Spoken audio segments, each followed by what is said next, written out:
everyone, welcome to my review of Francis Ford Coppola's Dracula, also known as Bram Stoker's Dracula, in 1992.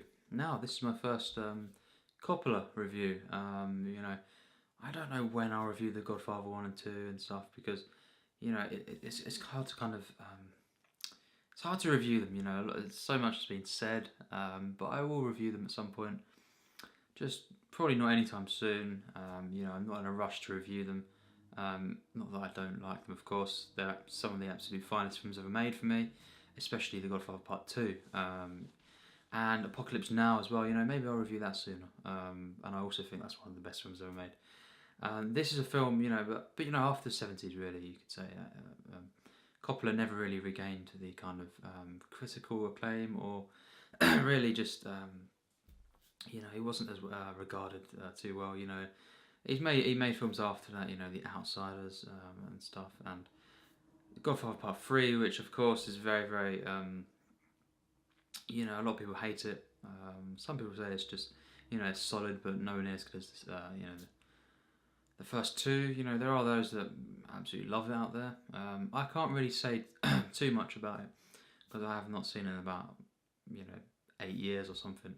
But I never remember kind of loving it like I did the first two, and I never really rewatched it at all, really. I only watched it once or twice.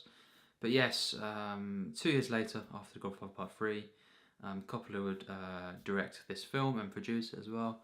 And of course, not really much introduction needed for, the story of Dracula. I mean, most people are familiar with it. What the first film, of Dracula, really, it was Nosferatu in 1922. So that was 70 years prior to this. And yes, I still think that is the greatest adaptation, really, of a Dracula story. And I think that's an absolute masterpiece. And there's been some really good ones, over the years. I think actually one of the best as well is the Terence Fisher one in 1958. But this one is the one that I had seen quite a lot as a kid. I did watch it quite a lot. Once I had maybe about 8 or 9 when I started actually watching any sort of form of horror films. I think maybe one of the ones I'd seen before that was The Shining. I suppose that's more scary when you get older, actually. But yes, this is one of the ones that I would just love to watch. I had VHS of it, and it always creeped me out, the actual cover of it and stuff, the back of it and stuff of the actual VHS. But I watched it quite a lot. I was thinking, I've not seen it for many years, this film. I was thinking, will it be, maybe I'll find, because a lot of people, hate on this film and say it's not great and stuff, and it's just, of course I have seen many clips since, of Keanu Reeves, really, he's acted in the film, and yes, that's not changed, really. It does in some ways, though, but I wasn't expecting too much on this rewatch. I was thinking maybe it would be enjoyable, be campy, kind of enjoyable thing, and maybe I'd get some of the same memories back, kind of thing. But I was really, really surprised, actually. I don't think it's a perfect film, and the act. We'll get out the flaws first away, out of the way first. Keanu Reeves, yeah. Not great in this film. The first 40 minutes or so, he's kind of because he plays Jonathan Harker. Of course, the story of Dracula as he gets invited, to the castle and everything by Count Dracula, and he stays there for a while. And of course, very early on, he goes to that castle and stuff, and it mainly does follow him on his travels there and stuff, and he's kind of, what these goings-ons, in the actual castle and stuff. He narrates quite a lot of it early on. And yes, it does show when he does have dialogue. He's not great. I mean, it's not like one of the worst performances ever, like some people say. But yeah, it's not great. I'll have to admit that. But after the first 45 minutes, he doesn't have too much dialogue for the rest of the film. When he does have dialogue, it's nowhere near as campy, really, apart from that scene, in that kind of tavern kind of thing. But it does not detract after that at all, really, for me. And he doesn't give any great lines throughout the film, but it's very, very minimal what he's given for the rest of the film. And there's some bits that he's fine, and it doesn't take away from the actual scenes. as well, there's a character of Lucy, and the actress that plays her. She's not great, but luckily she's written really well, I think. But yes, this really surprised me because everything else, really, apart from them things I mentioned, the two acting performances, and maybe one or two spots where it is a bit too campy. I think everything else is pretty much flawless. I thought a lot of it was actually quite mind blowing, and as I've come to kind of study films over the years more, kind of quite aware now of a lot of filmmaking and how much goes into it and stuff. So it was I was wowed by a lot of the stuff in this. The cinematography as well, especially, is absolutely stunning, and the colours and everything is just wonderful. The sets are absolutely mind blowing, and the music and the editing, everything, it's masterful a lot of the time actually. But yes, we the first 45 minutes it's stunning. Apart from Keanu Reeves really and stuff. When he goes to the castle and stuff, the atmosphere, it's just wonderful. Very very gothic this film, and very lavish, very theatrical. If if you don't like a lot of theatrical horror films and stuff, this is very much so. Everything really is exaggerated, to a point where it is. But I absolutely love that. That's one of the things I love about this film, the exaggeration of it all, and it actually becomes so controlled in its over the topness, if you know what I mean. It actually becomes kind of like a really high art in the way it's done. Kind of, it's not really comparable, but Apocalypse Now is a mad film. There's no denying. It's it's fully controlled by Coppola. Vision. It is wonderfully directed. And there's a lot of madness. A lot of things that are very exaggerated and very big and everything, and theatrical and everything. But it's done in such a way that it's masterfully controlled. You could say the madness, similar a bit to this. But it's instead of the massive explosions and all this sort of stuff, and the intense, lighting and everything. It's different. It's kind of the sets and the actual, gothic stuff that's going on, and the horror elements. It is very, very over the top at times, but it doesn't detract. It's one of them films that does not detract from the actual quality. I think it's just it is very, very theatrical. I just guess that's what Coppola was going for. Of course, there's many people that won't like that.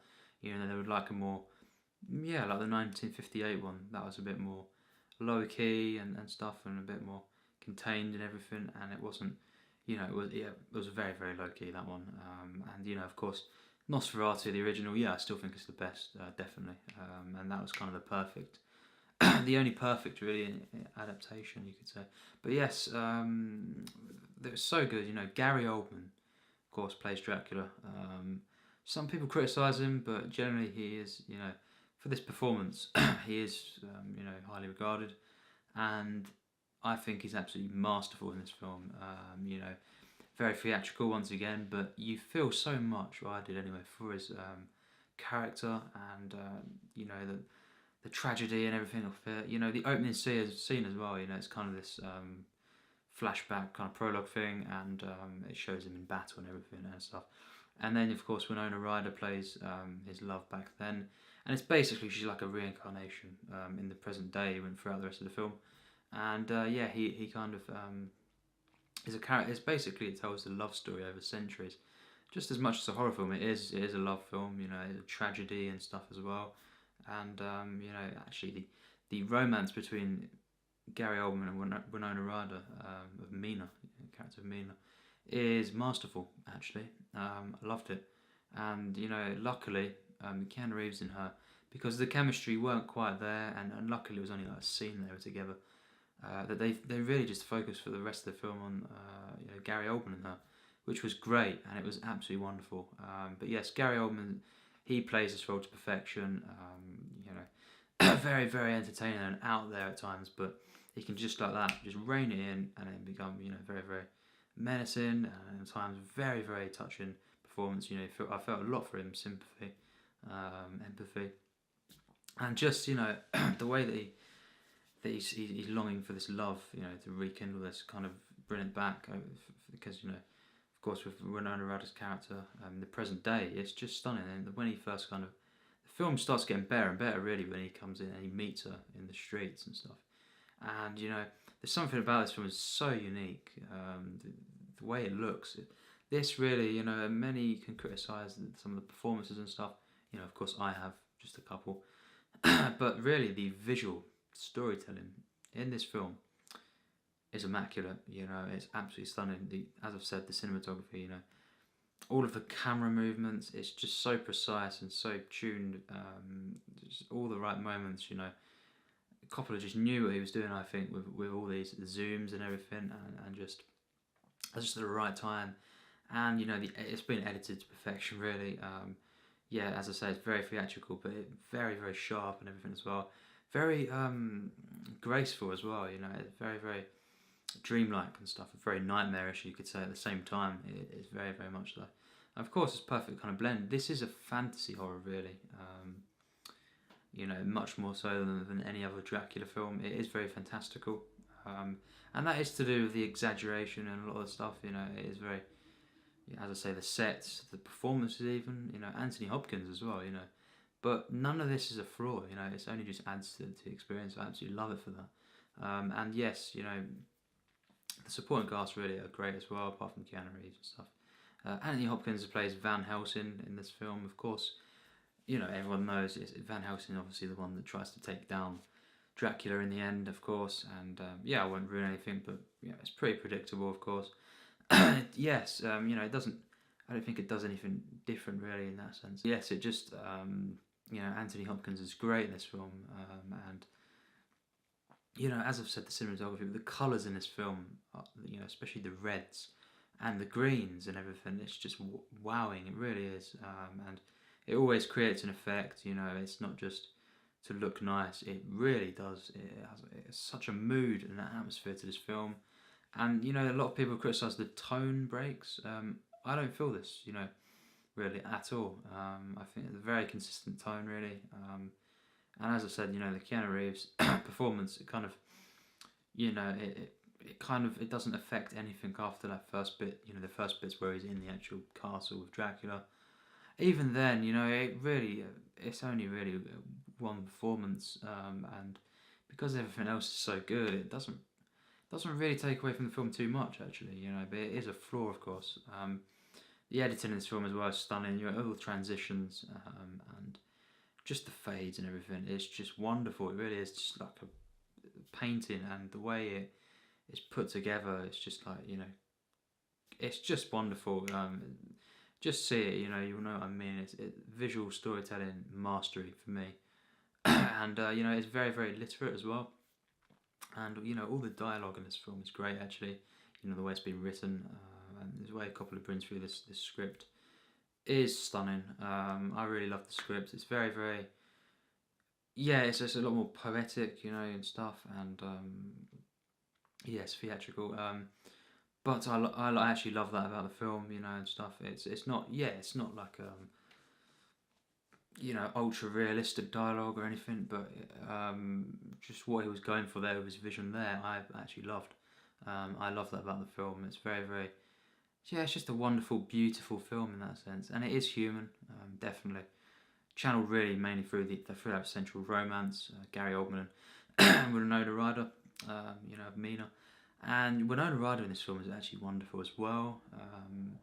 She was great in this film, and it's just a shame that the two performances I mentioned, the character of Lucy and Keanu Reeves, isn't up to scratch, because everyone else really is great in the film, and all the characters are very enjoyable, really. Even Keanu Reeves, his performance isn't great at all, but it's enjoyable in a campy way. It doesn't knock off the points too much, actually, and it is funny. Not intentionally, of course, but it's not a performance that kind of breaks the tone, as I've said, in that sense.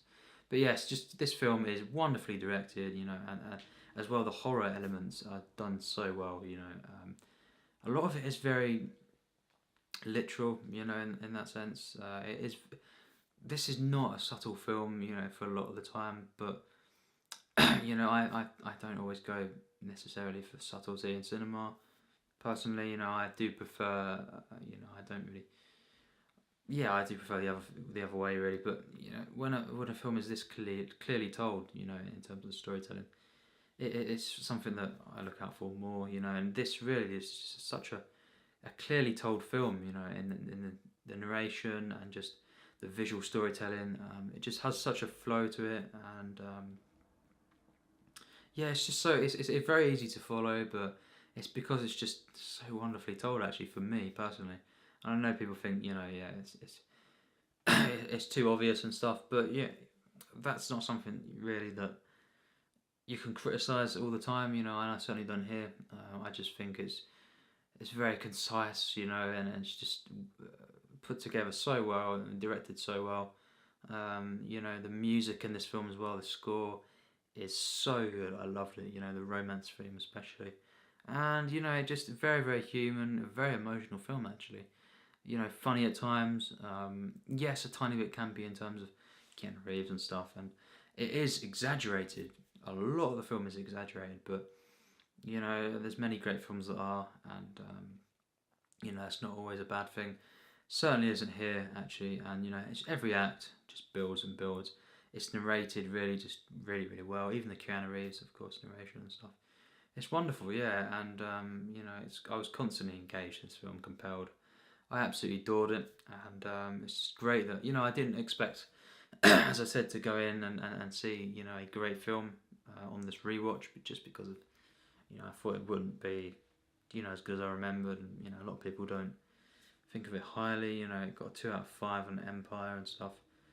You know, it's not that much of a popular film. You know, there are followers out there, but yeah, I do actually. It's another Coppola film that I love. Actually, I do think it's a great film, and yeah, I do actually think it's the best Dracula film that's, you know, got the name Dracula in it. Because the original Nosferatu for me is still, you know, the best. Nosferatu the vampire is very very close to this actually. I think the Werner Herzog film, that was great. But this film, you know, it's a stunner. I'd have to give it a 98%. Yeah, it's that high, you know, and I didn't expect that. The only criticisms I have is Keanu Reeves' performance and, you know, the actress that plays Lucy in the film.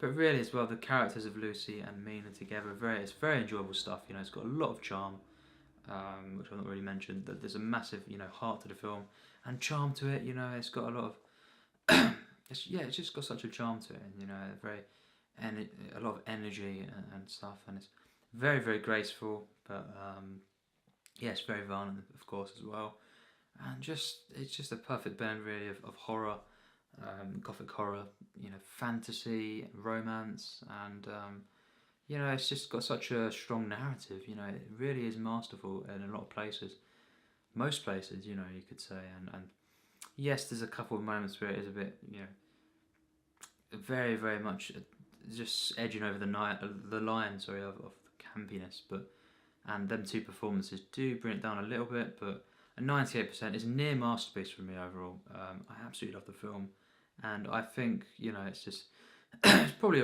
among my favourite horrors actually, and you know, it's not just a horror, it is a fantasy as well, which, you know, I do love fantasy films if done well. You know, a lot of fantasy films are crap, obviously. But yes, no, I do love this film. Loved everything about it, really. You know, the romance, the script, you know, the visuals, you know, the recreation of the time and everything, and it's got such an atmosphere, such a charm though as well, and you know, it's just wonderfully told. You know, immaculate visual storytelling. I cannot stress that enough.